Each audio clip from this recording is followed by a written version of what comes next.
বিসমিল্লাহির রহমানির রহিম। তোমরা যারা ক্লাস 6-এ পড়ো তাদের অনুশীলনী 1.2-এ বিভাজ্য বিষয়ে যে অঙ্কগুলো আছে, আমরা 2 থেকে 7 পর্যন্ত বিভাজ্য যে সংখ্যা সেগুলো আমরা নির্ণয় করতে পেরেছি। কোন সংখ্যা 2 দ্বারা বিভাজ্য হবে, তার বৈশিষ্ট্য কেমন হবে, 4 দ্বারা বিভাজ্য সংখ্যার বৈশিষ্ট্য কেমন হবে। আজকে আমরা তারই ধারাবাহিকতায় 8 দ্বারা বিভাজ্য সংখ্যার বৈশিষ্ট্য কেমন হবে। আমরা 8 দ্বারা বিভাজ্য সংখ্যা অবশ্যই 8 দ্বারা বিভাজ্য হবে। যদি একটি সংখ্যা ধরি নেই, 8 দ্বারা বিভাজ্য সংখ্যা একটা ধরি, 7000। এই সংখ্যাটি 8 দ্বারা বিভাজ্য কিনা, এবং আরেকটি সংখ্যা যদি নেই, এই সংখ্যাটিও 8 দ্বারা বিভাজ্য কিনা।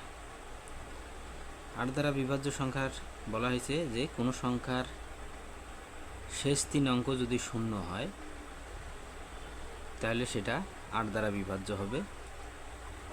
আবার শেষ 3 অঙ্ক যদি 8 দ্বারা বিভাজ্য হয়, এই 3 অঙ্ক, তাহলে পুরো সংখ্যাটিও 8 দ্বারা বিভাজ্য হবে।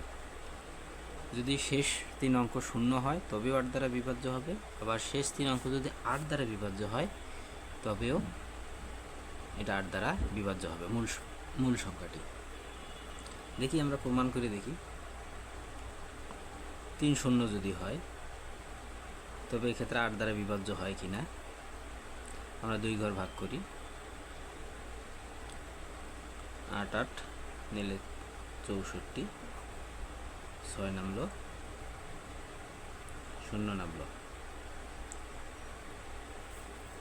7 বার যদি দেই 56, 4 নামলো, 0 নামলো, 5 বার দিলে 0। তাহলে কোনো সংখ্যার শেষ 3 অঙ্ক যদি শূন্য হয় তবে সেটা 8 দ্বারা বিভাজ্য। আবার বলা হয়েছে যে 3 অঙ্ক যদি 8 দ্বারা বিভাজ্য হয় তবে পুরো সংখ্যাটি 4 দ্বারা বিভাজ্য হবে। এখানে যদি আমরা দেখি সংখ্যাটি কত, শেষ 3 অঙ্ক 5 2 8, এই সংখ্যাটি 8 দ্বারা বিভাজ্য কিনা। 6 বার দেই, 6 8 48, এখানে 4 8, 6 8 48। তাহলে মূল সংখ্যাটি কত, 4 5 2 8। এটা 8 দ্বারা বিভাজ্য কিনা।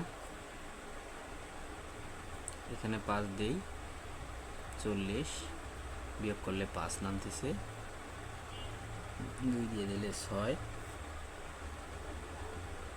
48, 4 8, 6 দিয়ে দিলে 4 8 48, 0।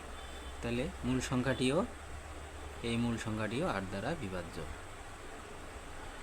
তাহলে আমরা ভাষায় লিখতে পারি, কোনো সংখ্যার শেষ 3 অঙ্ক শূন্য বা শেষ 3 অঙ্ক শূন্য বা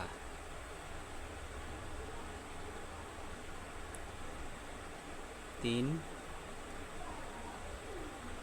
অঙ্ক দ্বারা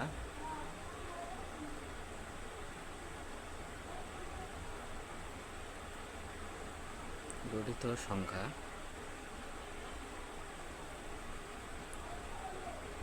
8 দ্বারা বিভাজ্য হলে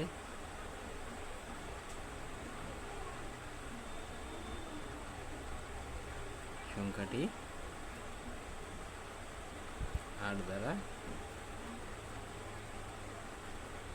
বিভাজ্য হবে। কোনো সংখ্যার শেষ 3 অঙ্ক, এই যে শেষ 3 অঙ্ক যদি শূন্য থাকে তবে সেটা 8 দ্বারা বিভাজ্য হয়।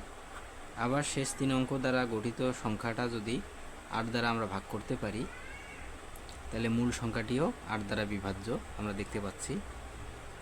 তাহলে এটা বিভাজ্য হবে। শেষ 3 অঙ্ক শূন্য অথবা গঠিত সংখ্যা 8 দ্বারা বিভাজ্য হলে যে মূল সংখ্যাটাই এটাও 8 দ্বারা বিভাজ্য হবে। ধন্যবাদ সকলকে।